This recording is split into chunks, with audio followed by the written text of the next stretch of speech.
ଜୟ ଜଗନ୍ନାଥ। ଏଇ ବିଜୟୀ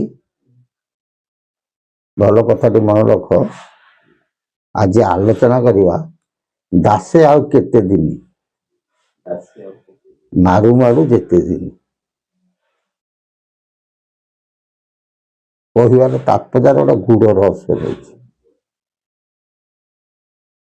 ଗୋଟେ ଗାଁରେ ଜଣେ ବ୍ୟକ୍ତି ଥିଲା, ବୁଝିହଉଛି, ଶିକ୍ଷିତ ଲୋକ। ସେ କଣ କରେ, କର୍ମ କିଛି କରେ ନାହିଁ। ଶିକ୍ଷିତ ଲୋକଟି ସେ କର୍ମ ନ କରି ଆଠୁ ତାଠୁ କଣ କରେ, ମାଗି ଯାଚିକି ଚଳେ। ଦିନେ ଜଣେ ବ୍ୟକ୍ତି ପଚାରିଲେ, ଏ ଦାସେ ତମେ କିଛି କରୁନ, ଏମିତି ମାଗି ଯାଚିକି ଚଳୁଛ, ଆଉ କେତେ ଦିନ? ସେ ଲୋକଟି ହସିଦେଲା। ସେଇ ତମେ ଜାଣିପାରୁନ ନା? ତ କଣ କହିଲ, ଦାସେ ଆଉ କେତେ ଦିନ, ନା ମାରୁ ମାରୁ ଯେତେ ଦିନ। ତାମାନେ ଲୋକ ଯେପର୍ଯ୍ୟନ୍ତ ଦଉଥିବେ ମୁଁ ସେ ପର୍ଯ୍ୟନ୍ତ ଚଳୁଥିବି, ଯୋଉ ଦିନ ନଦେବେ ମରିବି ଆଉ କଣ। ମୁଁ ଗୋଟେ ଦୃଢ ଭାବ ଧରିଛି ଆଉ କଣ। ସେଇ ମତରେ ବର୍ତ୍ତମାନ ସମୟରେ ଦେଖ, ଆମର ଗୁରୁବାଦ ପରମ୍ପରାରେ ବା ଗୁରୁକୁଳ ମାନଙ୍କରେ ଯିଏ ସଦଗୁରୁ ବା ତତ୍ଵଗୁରୁ ତାଙ୍କ ଅନୁଭବ କରନ୍ତି। ବୁଝିବୁଝି ଅନୁଭୂତ ତିଳକଟା ବକା ଅଛି, ଯୋଉ ଲଗଉଛୁ ସେ ସିଧା କେଠି ଲଗଉ ମଝିଆ ମଝି। ଅନୁଭବ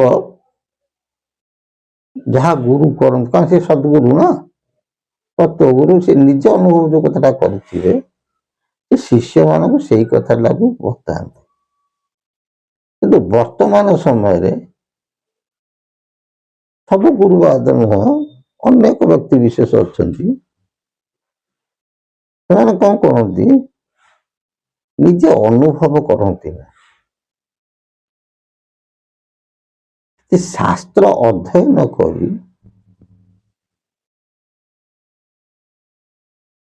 ତାକୁ କଣ କହନ୍ତି, ଜନ ସମାଜରେ ପରିବେଷ୍ଟିତ କରନ୍ତି। ହେଲା, ମୁଁ ତ ଅନୁଭବ କଲିନି, ମୁଁ ଅନୁଭବ ସୂତ୍ରଟା କହିବି କେମିତି? ଗୋଟେ ଜିନିଷ ଦେଖ, ପୂଜାରୀ ରୋଷେଇ କରିବାକୁ ଯାଏ ଭୋଜି ଭାତରେ, ରୋଷେଇ ସରିଲା ପରେ ସେ ପ୍ରଥମେ କଣ କରିବ, ସେ ନିଜେ ଚାଖୁ, ନହେଲେ କାହା ଗୋଟେ ଚଖେଇବ, କେମିତି ଟେଷ୍ଟ ହେଇଛି ଆଗ ଦେଖିବୁ, ଲୁଣିଆ ଅଲଣା ହେଇଛି, କହନ୍ତି ନାଇଁ ନା? କିନ୍ତୁ ସେ ଜାଣିପାରିବ କଣ, କି ଲୁଣିଆ ହେଇଛି କି ଅଲଣିଆ ହେଇଛି। କିନ୍ତୁ ସେମିତି ଜ୍ଞାନ ଗୋଟେ ଜିନିଷ, ତାକୁ ଅନୁଭବ କର, ତାପରେ ଅନୁଭବ ସୂତ୍ରଟାକୁ ଜଗତରେ ପରିପ୍ରକାଶ କର। ଏ ମାର୍ଗ ଆଉ ନାହିଁ। ବର୍ତ୍ତମାନ ଅନେକ ବ୍ୟକ୍ତି ବିଶେଷ ଅଛନ୍ତି, ସମସ୍ତେ ନୁହେଁ, ଅନେକ ବ୍ୟକ୍ତି ବିଶେଷ ଅଛନ୍ତି, କିଛି ଶାସ୍ତ୍ର ଅଧ୍ୟୟନ କରୁଛନ୍ତି, ନିଜର ସ୍ୱାର୍ଥକୁ ସାଧନା କରିବା ପାଇଁ ତାକୁ ହାଇଲାଇଟ୍ କରୁଛନ୍ତି, ମିଡିଆ ଲାଇନରେ ହାଇଲାଇଟ୍ ହେଇଗଲା, ଯାହା ଫଳରେ ନିଜେ ପଥଚ୍ୟୁତ ହଉଛନ୍ତି, ଅନ୍ୟକୁ ପଥଚ୍ୟୁତ କରାଉଛନ୍ତି। ଏ ଯୋଉ ମାର୍ଗଟା, ଏ ଭାବଟା, ଏଟା ଭଲ ନୁହେଁ। ବୁଝିପାରୁଛି, ଦାସ ଆଉ କେତେ ଦିନ, ନା ମାରି ମାରି ଯେତେ ଦିନ। କିନ୍ତୁ ଦାସେ ଜାଣିବା କଥା, ମୁଁ ଲୋକଙ୍କୁ ଠକିକି ନେଇକି ଚଳି ଯାଉଛି, ତାପରେ ତା ପରିସ୍ଥିତି କଣ ହବ ସେ ଚିନ୍ତା କରୁନି। କିନ୍ତୁ ଆମେ ଜଣକୁ ଖାଲକୁ ଠେଲିଦବା, କୁ ଉପଦେଶ ଦେବା, ଅନୁଭବ ସୂତ୍ର କହିବା ନାହିଁ, ଯାହା ଫଳରେ ଆମେ ତ ଅନ୍ଧ, ଆମେ ସେମାନଙ୍କୁ ଅନ୍ଧ କରିଦେଲେ, ଫଳରେ ଧର୍ମ ଦରବାରରେ ସେ ଯୋଉ ପ୍ରଭୁ ଯୋଉ ଦଣ୍ଡ ଦିଅନ୍ତି, ତାକୁ ରକ୍ଷା କରିବାକୁ କେହି ସମାଜରେ ତିଷ୍ଠି ପାରିବେ ନାହିଁ।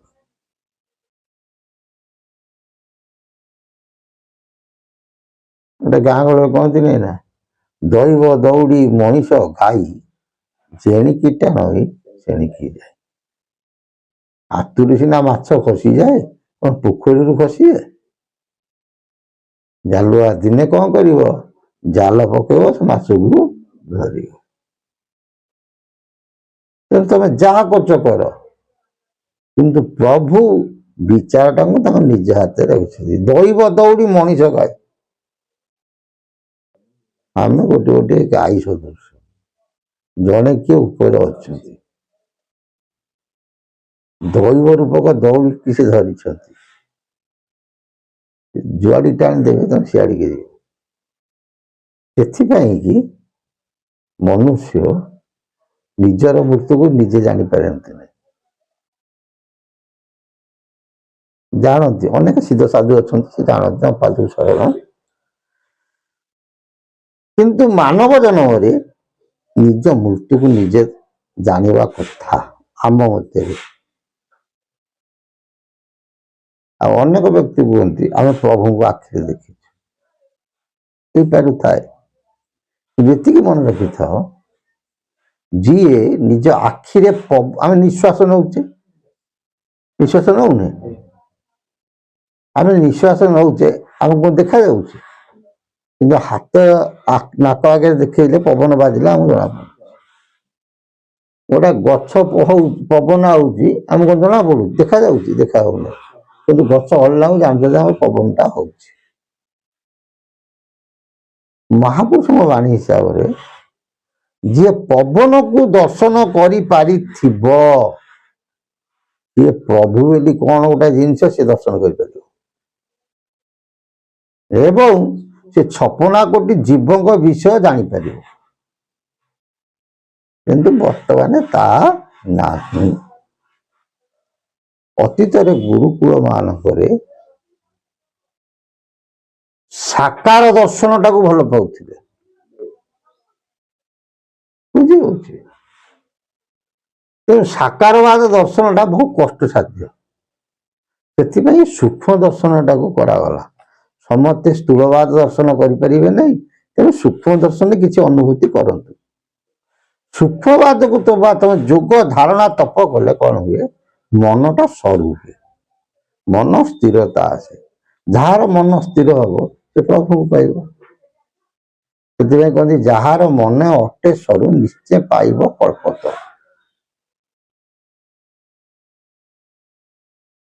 ହେଲା, ମାନେ ସ୍ଥୂଳବାଦରେ ଯେମିତି ମୀରାବାଇ ପାଇଥିଲେ, ଆମର ମାଣିକ ଗୌଡୁଣୀ ପାଇଥିଲା, ବଳରାମ ଦାସ ପାଇଥିଲେ, ପଞ୍ଚସଖା ପାଇଥିଲେ, ସେମିତି ସମସ୍ତେ ପାଇପାରିବେ।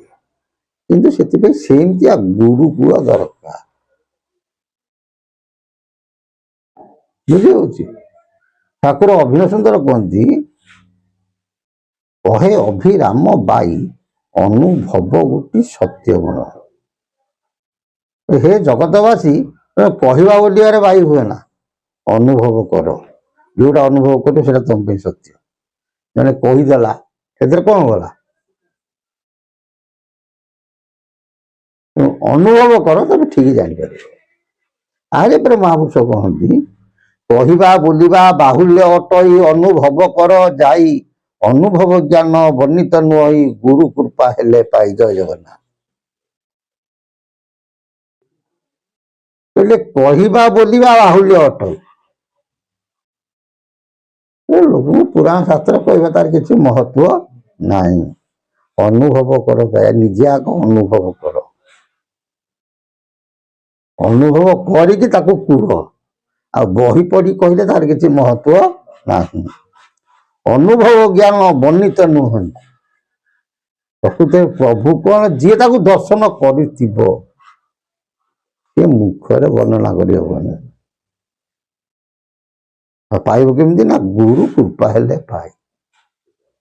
ଯଦି ଗୁରୁ କୃପା ତମ ଉପରେ ଥିବ, ଅନୁଭବ ସୂତ୍ର ତମେ ପାଇବ, ଜାଣିପାରିବ, ତାହେଲେ ପ୍ରଭୁଙ୍କୁ ଦର୍ଶନ କରିପାରିବ।